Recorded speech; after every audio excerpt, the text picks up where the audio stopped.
ওম তৎসৎ। এই দুঃখ বা অশান্তির মূল বিষয়ের সঙ্গে মনের সংযোগ। সুতরাং দুঃখ হেয় অর্থাৎ পরিত্যাজ্য।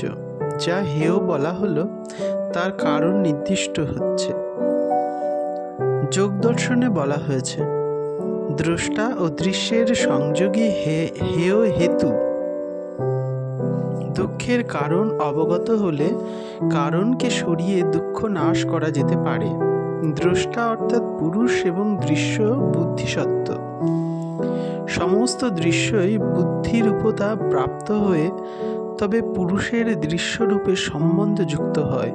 বাস্তবিক কিন্তু দ্রষ্টার সঙ্গে দৃশ্যের কখনো সংযোগ হয় না, কেবল ওই সংযোগ প্রতীতি হয় মাত্র। অজ্ঞানই উহার কারণ। এজন্য অজ্ঞানকে বিদূরিত করলেই দ্রষ্টা ও দৃশ্যের সংযোগ আর প্রতীত হবে না। আত্মদর্শন যার হয়, সমস্ত দৃশ্য বস্তুই তখন তার নিকট আত্মময় হয়ে যায়। তাই পঞ্চশিখাচার্য বলেছেন, বুদ্ধির সহিত সংযোগের হেতুকে বর্জন করতে পারলেই এই আত্যন্তিক দুঃখের প্রতিকার হয়। তাহলে বোঝা গেল যে শান্তি জীবনের আকাঙ্ক্ষিত বস্তু ও অতীব প্রয়োজনীয় বস্তু, কিন্তু তা লাভ করা সহজ সাধ্য নয়। যে সকল কারণে জীবের অশান্তি বা দুঃখ উপস্থিত হয় তার প্রতিকার করা আবশ্যক। সেই প্রতিকার করা যায় কি রূপে? না, যা দৃশ্যরূপে প্রতীত হচ্ছে তা যে দৃশ্য নয়, তা যে আত্মা, এটা বুঝতে হবে। বিষয়রূপ দৃশ্যের যে সর্বদা অনুভূতি হচ্ছে সে সমস্ত বুদ্ধিরই খেলা। সে বুদ্ধির প্রতি সংবেদী হলে বলে আত্মাকেও বিষয়সমূহের জ্ঞাতা বলে অনুভব হয়।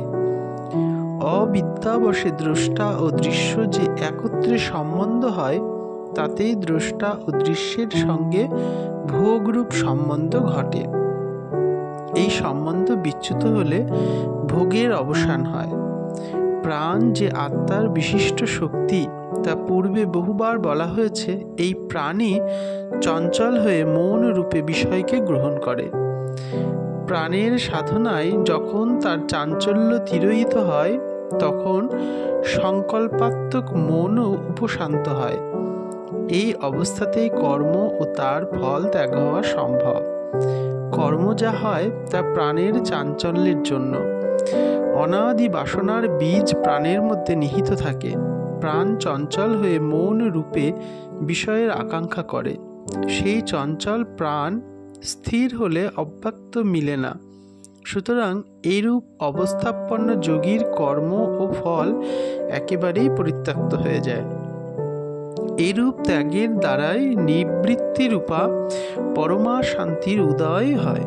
তখন সাধ্য ও সাধক একেবারে মিলে যান।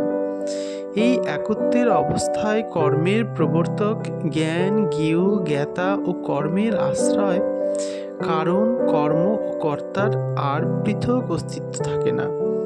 সেখানে একমাত্র সাক্ষী স্বরূপা কূটস্থই বর্তমান থাকেন। সুতরাং আপনা থেকেই সব ত্যাগ হয়ে যায়।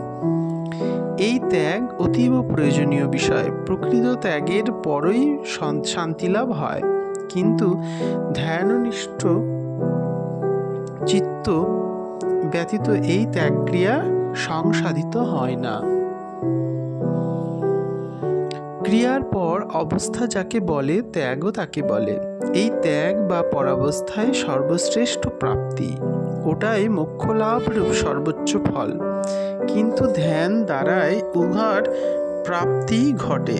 ধ্যানের দ্বারা প্রাপ্তি হয় বলে ধ্যানের শ্রেষ্ঠত্ব এক হিসেবে হয় বটে, কিন্তু ধ্যানাবস্থা থেকেও পরাবস্থা আরও শান্তিময় অবস্থা, আরও শ্রেষ্ঠ। তখন আমি আমার থাকে না। সুতরাং কর্ম বা কর্তা বা তাদের পরস্পর সংযোগও থাকে না। এই অবস্থা প্রত্যহ ভক্তিপূর্বক ক্রিয়া করলে তবেই হয়।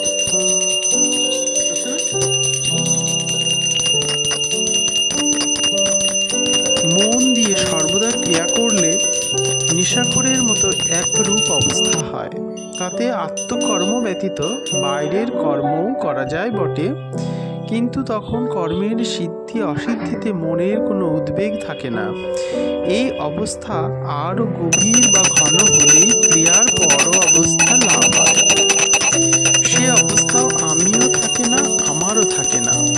এটাই সন্ন্যাসের অবস্থা। এর দ্বারা অবিলম্বেই শান্তি লাভ হয়।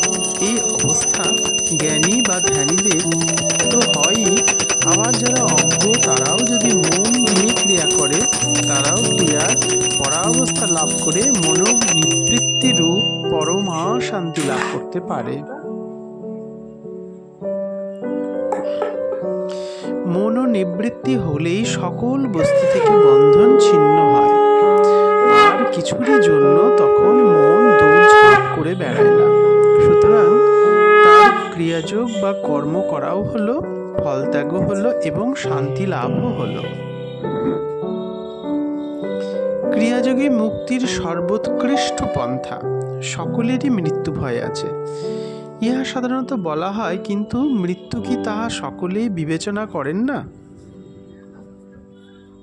শাস্ত্রে বলেছে আত্মা অবিনাশী, সুতরাং আত্মার মৃত্যু হয় না। গীতায় ভগবান বলেছেন জন্মিলে নিশ্চয়ই মরিতে হইবে এবং মৃত্যুর পর নিশ্চয়ই জন্মিতে হইবে। এবং ভগবান বলিয়াছেন জীর্ণ বস্তু পরিত্যাগের পরে নব বস্ত্র পরিধানের ন্যায় আত্মা জীর্ণ শরীর ত্যাগ করে দেহী জীর্ণ শরীর ত্যাগ করিয়া নতুন শরীর ধারণ করেন। সুতরাং যাহাকে মৃত্যু বলা হয় তাহা দেহান্তর প্রাপ্তি মাত্র। যেখানে দেহান্তর প্রাপ্তি হয় না, ভগবানকে পাইয়া জন্ম মৃত্যু হইতে মুক্তি পাওয়া যায়, তাহাকে প্রকৃত মৃত্যু বলিতে হয়। বাকি সব দেহান্তর প্রাপ্তি।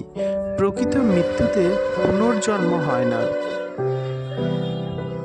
যা গীতায় শ্রী ভগবান বলেছেন আরো, ব্রহ্মলোক হইতে সকলে ফিরিয়া আসিয়া জন্মগ্রহণ করে, কিন্তু আমাকে পাইলে আর পুনর্জন্ম হয় না। অর্থাৎ ব্রহ্মলোকে থাকার বা কুটস্থে থাকার অভ্যাস করিতে থাকিয়া শ্বাস প্রশ্বাসে স্থিরভাবে স্থিতি পাইয়া পরমাত্মায় লয় করিলে পুনর্জন্ম হয় না। আজ্ঞাচক্রে ভক্তি ও নিষ্ঠার সহিত সর্বদা থাকিতে থাকিতে সাধকের ঊর্ধ্বগতি হইয়া পরমাত্মায় লয় প্রাপ্তি হয়। দেহি বা আত্মা শরীর মধ্যে প্রাণ রূপে শ্বাস প্রশ্বাসের দ্বারা চঞ্চলভাবে অবস্থান করিয়া শরীর মধ্যে যাতায়াত করিতেছেন। শাস্ত্রে আছে প্রাণস্য প্রাণা, তিনি হইতেছেন স্থির প্রাণ পরমাত্মা। শ্রী ভগবান সহজ সাধন দ্বারা তাহাকে ভজনা করা রূপ ক্রিয়া দ্বারা তাহাতে লয় হইলে নির্বাণ লাভ হইয়া জন্ম মৃত্যুর জ্বালা হইতে মুক্তি পাওয়া যায়। এই ক্রিয়াযোগকে যোগরূপ সন্তরণ কৌশলও বলা হয়ে থাকে। জীবের মৃত্যু ভয়ই প্রধান। ক্রিয়াযোগের অতি অল্পমাত্র অনুষ্ঠানেও জীবের মহৎ মৃত্যু ভয় থেকে পরিত্রাণ হয়। এই জন্য ভগবান গীতায় বলেছেন শুধু শাস্ত্র অধ্যয়ন করিলেই সিদ্ধি লাভ করতে পারে না। ক্রিয়া না করে কেবল কার্য প্রণালী শিক্ষা করলে কোনো ফল হয় না। বহু শাস্ত্র অধ্যয়ন করেও লোকে মূর্খ হয়। যিনি ক্রিয়াবান পুরুষ কেবলমাত্র তিনিই বিদ্বান হন। কেবল ক্রিয়ায় সিদ্ধির কারণ। ক্রিয়া করলে সব সাধন হতে পারে। অতএব সর্বতোভাবে ক্রিয়ার অনুষ্ঠান করা প্রত্যেকের প্রধান কর্তব্য হওয়া উচিত। সর্বদা ক্রিয়ায় তৎপর হওয়া উচিত, কারণ সাধকবৃন্দ ক্রিয়া দ্বারা সিদ্ধি লাভ করে থাকেন। অতএব ক্রিয়া পরিত্যাগ করা উচিত নয়। ক্রিয়াযোগ সাধনের নিশ্চিত ফল লাভের বিষয়ে ভগবান শ্রীকৃষ্ণ শ্রীমদ্ভাগবত গীতায় 6ষ্ঠ অধ্যায়ে 46 শ্লোকে নিষ্ঠাবান যোগীর বিষয়ে উল্লেখ করেছেন। যোগী তপস্বীগণ অপেক্ষাও শ্রেষ্ঠ, পরোক্ষ জ্ঞানবান অপেক্ষাও শ্রেষ্ঠ এবং কর্মীগণ অপেক্ষাও শ্রেষ্ঠ। অতএব হে অর্জুন, তুমি যোগী হও। আগম সংহিতায় দেবীর প্রশ্নোত্তরে মহাদেব বলেছেন, যোগী তপস্বী ও জ্ঞানী থেকে শ্রেষ্ঠ, কর্মীও থেকে শ্রেষ্ঠ। সুতরাং যোগী পরমেশ্বর তুল্য। প্রাণীগণের মধ্যে মানব শ্রেষ্ঠ, মানবের মধ্যে দ্বিজগণ শ্রেষ্ঠ, দ্বিজ থেকে ব্রহ্মচারী, ব্রহ্মচারী থেকে দণ্ডী, দণ্ডী থেকে সন্ন্যাসী এবং সন্ন্যাসী থেকে যোগপরায়ণ যোগী শ্রেষ্ঠ। ক্রিয়াযোগ কি জ্ঞানী, কি ভক্ত, কি কর্মী, সকলের পক্ষে একান্ত প্রয়োজনীয় সাধনা। প্রকৃতপক্ষে ইহাই কর্মযোগ। এই প্রাণ কর্ম দ্বারায় সমস্ত কর্ম ব্রহ্মার্পণ হয়ে থাকে। এই বহুবিধ যজ্ঞ বেদ মুখে বিহিত হয়েছে। ইহা সমস্তই কর্মজ অর্থাৎ বাং মন ও কায় কর্মজনিত অর্থাৎ বাক্য মন ও শরীর সম্পাদ্য। এরূপ জেনে ক্রিয়াযোগ সাধনা করতে পারলেই স্থিরত্ব লাভ করা যায়। আত্মদর্শনই ক্রিয়াযোগ সাধনার মুখ্য উদ্দেশ্য। যাকে জ্ঞানীরা ব্রহ্ম, ভক্তেরা ভগবান বলেন, যোগীরা তাকে আত্মাই বলেন। এই ক্রিয়াযোগ সাধনে অন্ধবিশ্বাসের স্থান মোটেই নেই। উপযুক্ত সদ্গুরুর উপদেশ মতো যতটুকু নিষ্ঠা সহকারে করা যায়, জ্যামিতির প্রমাণের মতো ততটুকু সত্য প্রমাণিত হয়, অর্থাৎ ফল লাভ হয়। প্রচলিত নানা প্রকার সাধন মার্গের ন্যায় গড্ডালিকা প্রবাহে গা হেলিয়ে দিয়ে বসে থাকতে হয় না। কখনো উপলব্ধি হবে কোনো ঠিক নেই, এমনকি এক জীবনে আদৌ হবে কিনা তার কোনো রকম নিশ্চয়তা নেই। কিন্তু ক্রিয়াযোগের মাধ্যমে প্রতি পদক্ষেপে উপলব্ধি করে সাধক এগিয়ে যেতে পারে। মহামহোপাধ্যায় শ্রী গোপীনাথ কবিরাজ মহাশয়ের মতে, যিনি যে পথেই সাধনা করুন, আত্মদর্শন পূর্বক আত্মার পরম স্বরূপে প্রতিষ্ঠিত হতে হলে দেহ, ইন্দ্রিয়, প্রাণ, মন ও বুদ্ধি আশ্রয় করিয়া যথাবিধি ক্রিয়াযোগে ক্রিয়ার অতীত অবস্থায় উঠিতে হইবে। শাস্ত্রের যাবতীয় উপদেশ এই একমাত্র পথের বিভিন্ন স্তরের কর্মীর উদ্দেশ্যেই প্রদত্ত হইয়াছে। যিনি যে প্রকারের অধিকারী হন না কেন, যদি যত্ন সহকারে সদ্গুরু প্রদত্ত প্রাণ ক্রিয়া অভ্যাস না করেন, তাহলে তার কোনো মতেই সিদ্ধিলাভ হইবে না। ক্রিয়ায় সিদ্ধির মূল। হঠযোগ প্রদীপিকায় আছে, সদ্গুরু প্রদত্ত ক্রিয়ানুষ্ঠান করলেই যোগসিদ্ধি হওয়া যায়, অর্থাৎ স্থিরত্ব লাভ করা যায়। ক্রিয়ায় বিরত হলে কিরূপে সিদ্ধি লাভ হবে? কেবল শাস্ত্রপাঠ দ্বারাও যোগসিদ্ধ হয় না। যোগীর বেশ অর্থাৎ কাষায় বসনা আদি ধারণ করিলেই যে যোগসিদ্ধি হবে তাও নয়, কিংবা যোগীর কথা আলোচনা বা বক্তৃতা করলেও যোগী হওয়া যায় না।